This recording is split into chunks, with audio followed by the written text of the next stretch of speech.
The Fine Art of Small Talk by Debra. Learn how to start a conversation, keep it going, build networking skills, and leave a positive impression. Whether we're standing in the elevator with a colleague, attending conferences, or simply meeting your child's new teacher, small talk is a major part of our daily lives. Perhaps you spend your days avoiding these awkward situations because the mere idea of striking up a conversation with a stranger makes your stomach churn. Perhaps you will avoid social situations entirely, or hide out in bathrooms and hang out at the buffet table to avoid small talk. Maybe the idea of networking makes you sick to your stomach. If this sounds like you, then it's time to master the fine art of small talk. Though many of us disregard small talk and find it meaningless, small talk has the power to change our lives. Small talk is the foundation of building meaningful connections with friends and colleagues, which can open up opportunities you never thought possible. Once you master small talk, you'll be guaranteed to build a business, make friends, improve networking skills, get dates, and land jobs. So if you struggle with conversation, it's time to learn how to feel more comfortable in any type of social situation. From lunch with your boss, to a networking conference, to a cocktail party where you don't know a single person. As you read, you'll learn how small talk can change your life and receive tips and tricks for starting, keeping, and exiting a conversation. Introduction. As a young girl, author Debra was overweight, shy, and often sat invisible in the back of the class. It was when her third-grade classmate Rita passed out invites to her birthday party that Debra first experienced exclusion. Every girl in her class received an invitation except Debra and another very overweight girl like herself. The experience was incredibly hurtful, so Debra threw herself into a world where her only friends were her books. Consequently, she never learned how to talk to her peers. Naturally, as she got older, Debra chose a career that didn't require much conversation. An engineer. While she could comfortably make technical presentations and answer complex engineering questions, she panicked each time she was required to attend a conference or industry meeting. During those conferences and meetings, she was expected to mingle with colleagues, network, and meet clients. So she started every conversation the same by asking, "What do you do?" Eventually, the conversation came to a grinding halt as Debra struggled to keep it going. She struggled with the art of conversation. It was after having 2 children that Debra realized many of her insecurities came from being overweight. She lost 65 pounds. As her self-image improved, Debra was desperate to have a social life and find friends she could have fun with. To do so, she would need to acquire better social skills. She began to take notes and studied those around her who were successful at cultivating friendships and mingling in crowds. Eventually, she devoted her life to uncovering the fine art of small talk and teaching others how to overcome their insecurities and hesitations.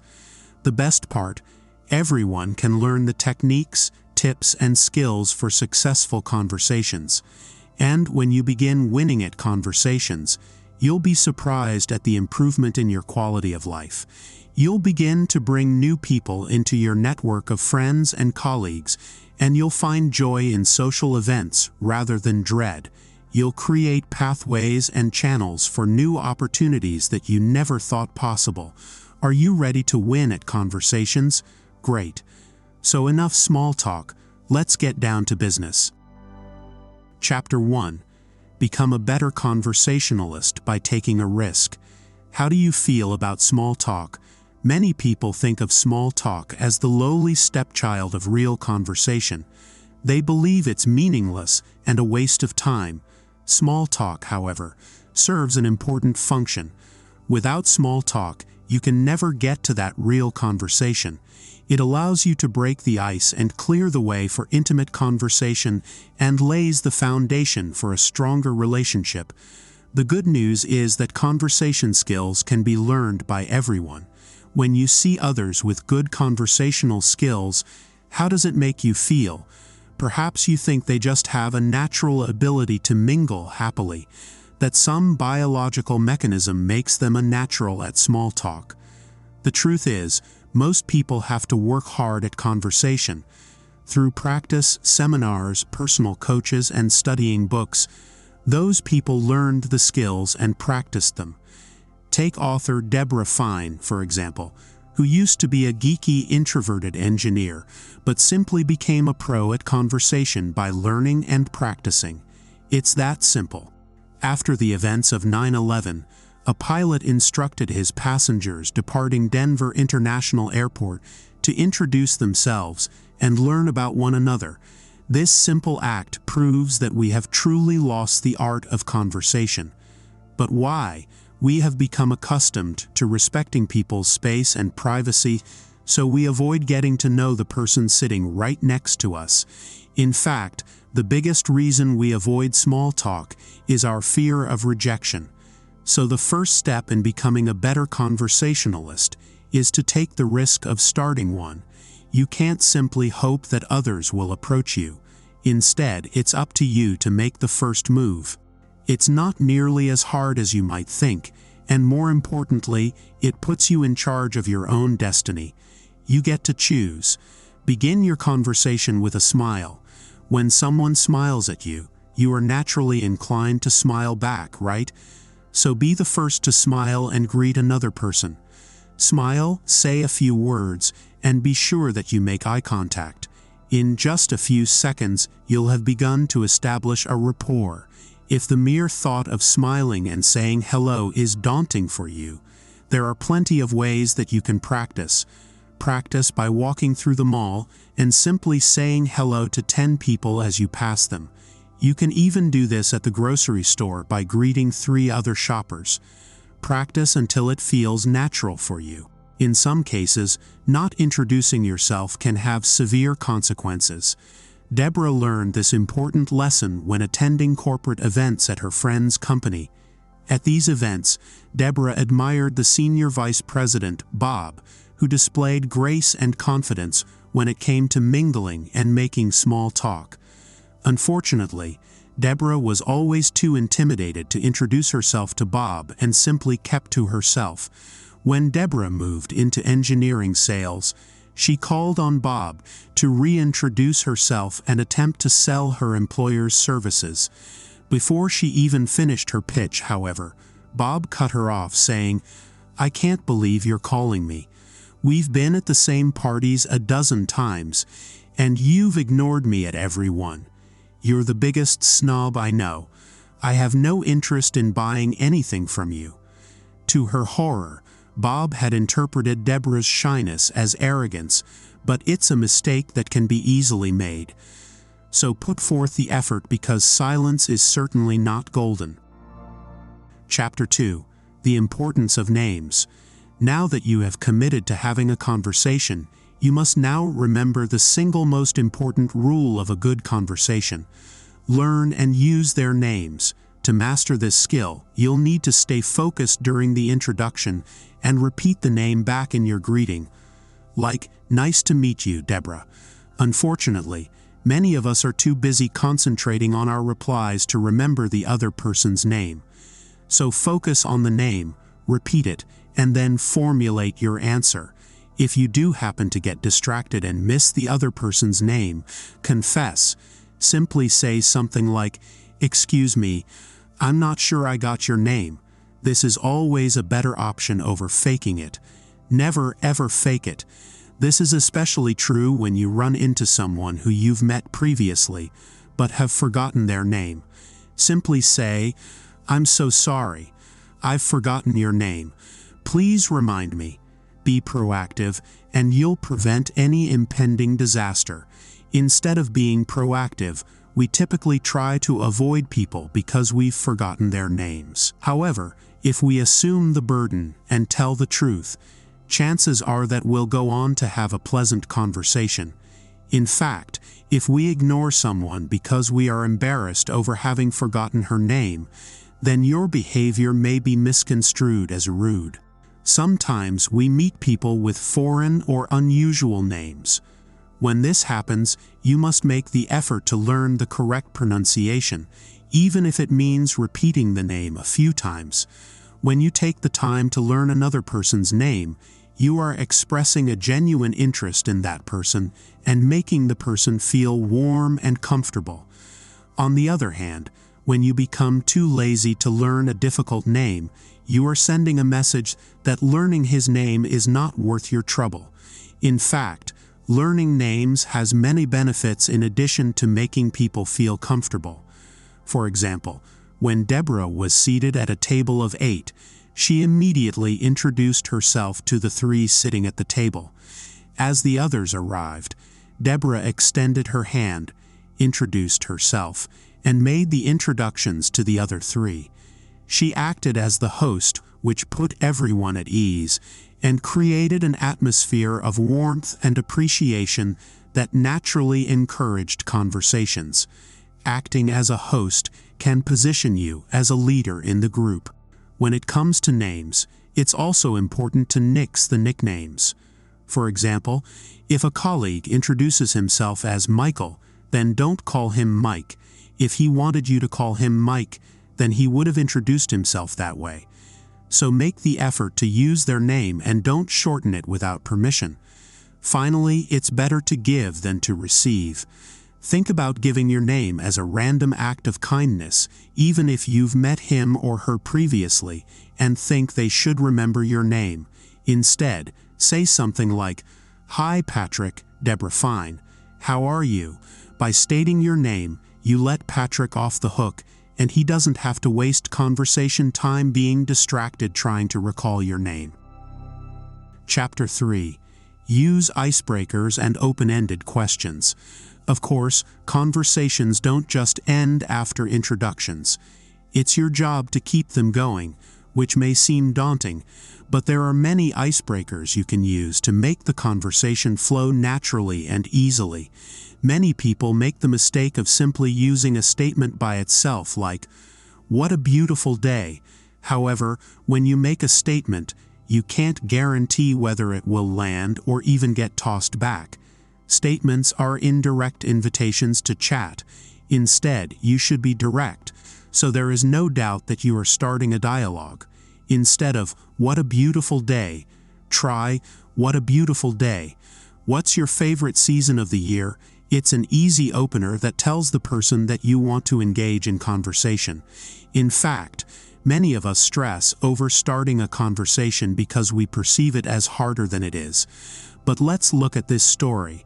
A national news show once conducted a social experiment by sending a gentleman into a party hooked up with a hidden microphone. He was instructed to start as many conversations with a ridiculous icebreaker. "Hi." Yes, the infamous pickup line from the 1970s. Surprisingly, it worked. You see, when you show genuine interest in someone, you open them up to conversation because they feel flattered and special. This experiment also worked because the gentleman asked an open-ended question. Asking open-ended questions shows that you genuinely care about what the person has to say. Many times we find ourselves asking our partner or our children, "How was your weekend?" or "How have you been?" These questions evoke familiar responses. "Good. How was yours?" These exchanges are insincere, so it's time to become a better conversationalist by using the power of open-ended questions. Some of the toughest conversation partners of all are school-age kids. As parents, we try to initiate a conversation by asking, "How was your day at school?" We receive the typical, "Fine." Not wanting to give up, we ask a follow-up question like, "What did you like about today?" The response is another dead end. "I don't know." Sound familiar? Well, the conversation doesn't have to be over just yet. As Debra gets to this point in the conversation with her teenage son, she replies yet again, "Really? Tell me about one class you liked today." At this point, her son thinks about it for a minute and finally says, "Science." Debra can then ask, "What did you like about science?" Her son then launches into a conversation describing the experiment he did, and the two are talking. The bottom line is that you have to show that you truly care. Similarly, every Monday people across the country are asking each other, "How was your weekend?" They usually get a good, "How was yours?" in return. They may even be 10 steps down the hall before the reply is even uttered. This shows that many aren't actually interested.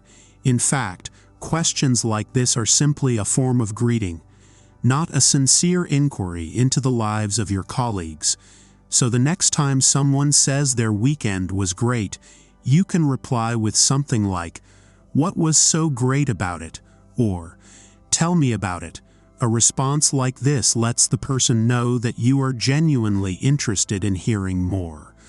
Of course, you'll need to gauge the situation and determine if asking an open-ended question is appropriate for the situation.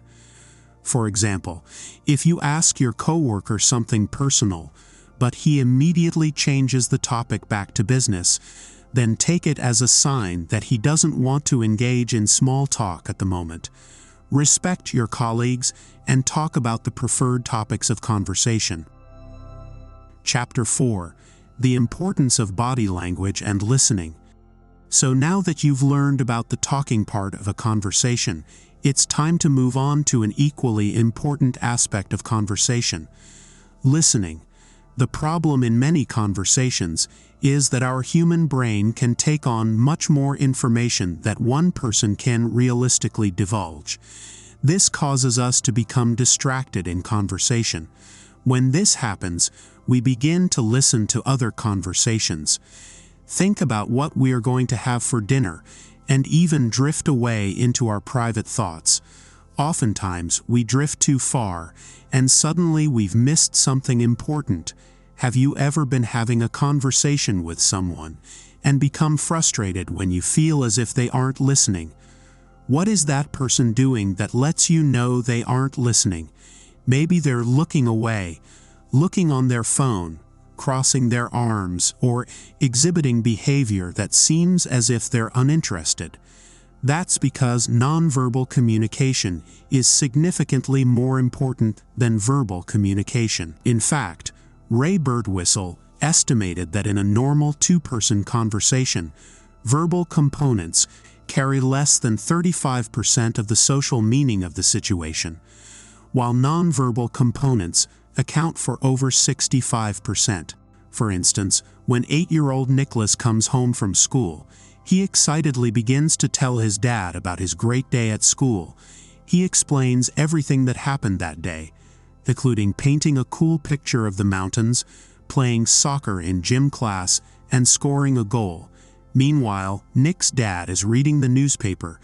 So Nick states, "Dad, you're not listening to me." His dad then proves that he was listening by repeating everything Nick just said. Nick, unappeased, says, "No, Dad, that's not it. You're not listening to me with your eyes." Even though Nick's dad was, indeed, listening, Nick felt minimized because he didn't have his father's full attention. Nick wanted more than just his dad to hear him. He wanted to feel connected, that his dad was invested. He wanted to feel validated.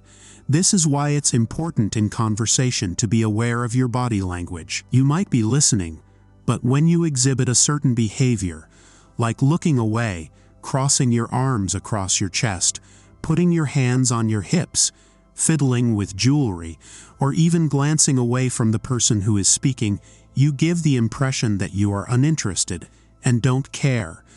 So what should you do instead to make the person you are talking to feel connected and validated? Some positive body language cues include leaning forward, maintaining eye contact, relaxing your body posture, facing your partner, and nodding and smiling.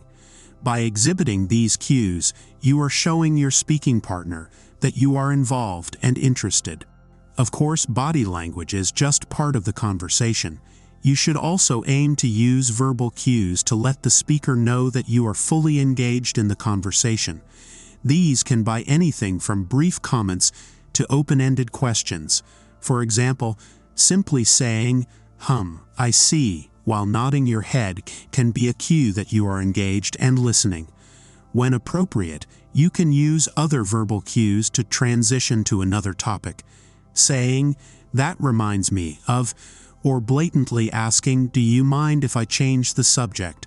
can segue into another topic while still validating the person you are speaking to, allowing you to keep the conversation going. Chapter 5. Avoid awkward pauses and search for cues. Even when you have icebreakers, conversation makers, and active listening skills, there are still going to be times when conversations have awkward silences and grind to a halt. All it takes is a bit of preparation to avoid these silences.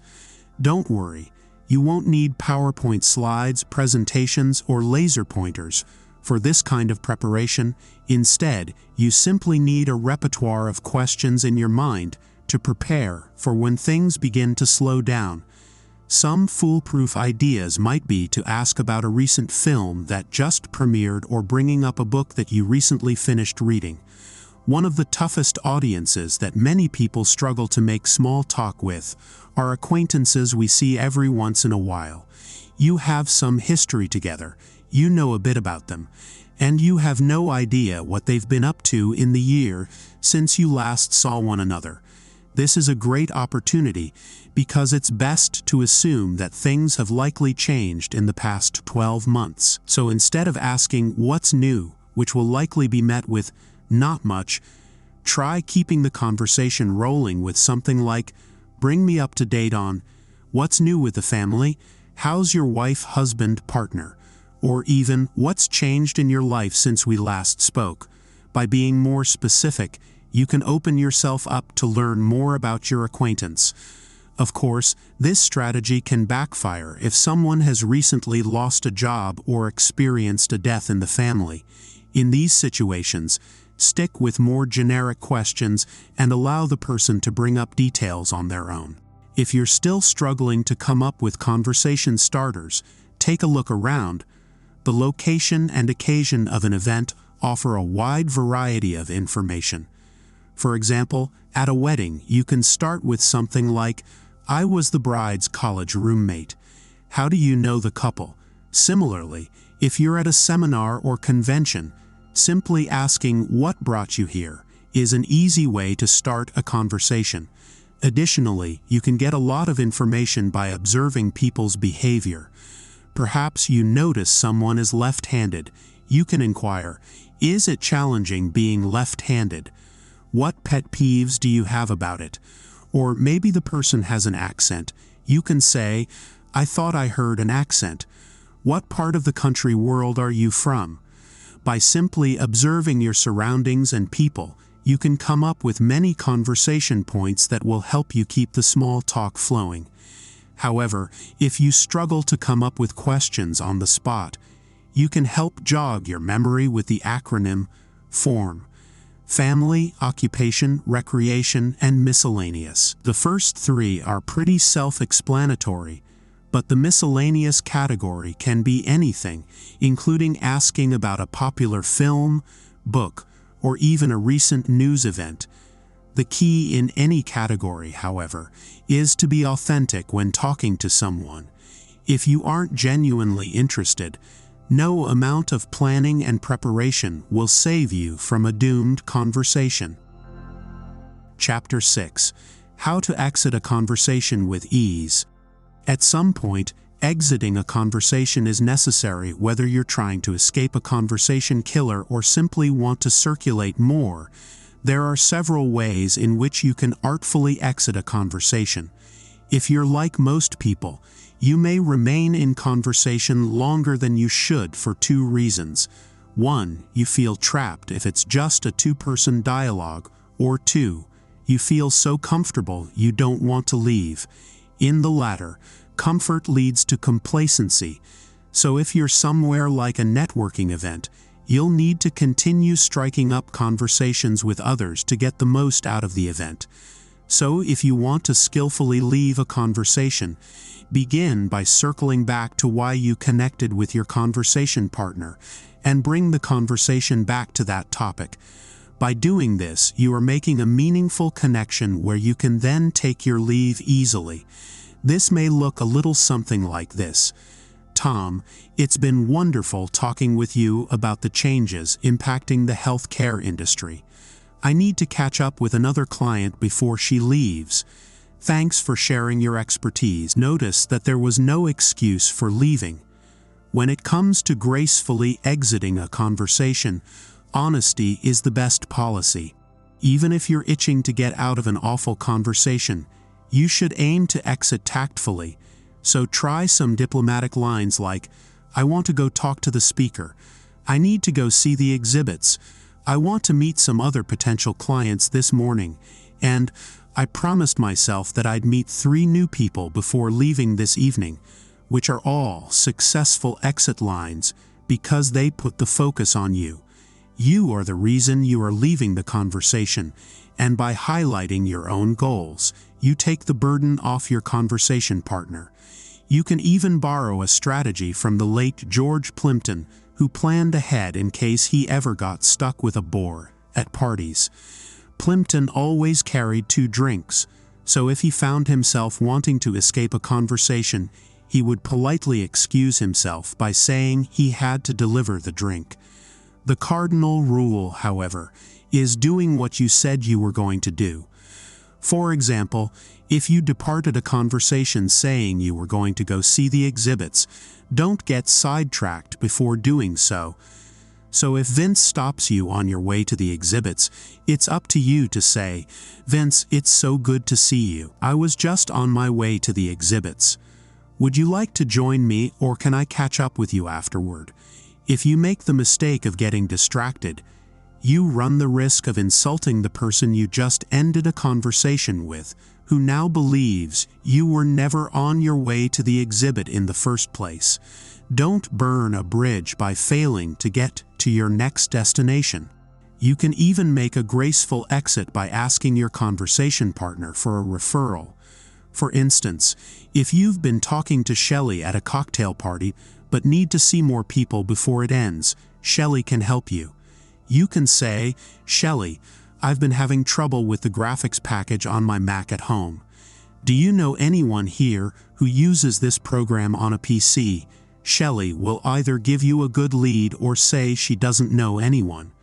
Either way, it gives you a clean break to either talk to her referral or to find someone else who can help you.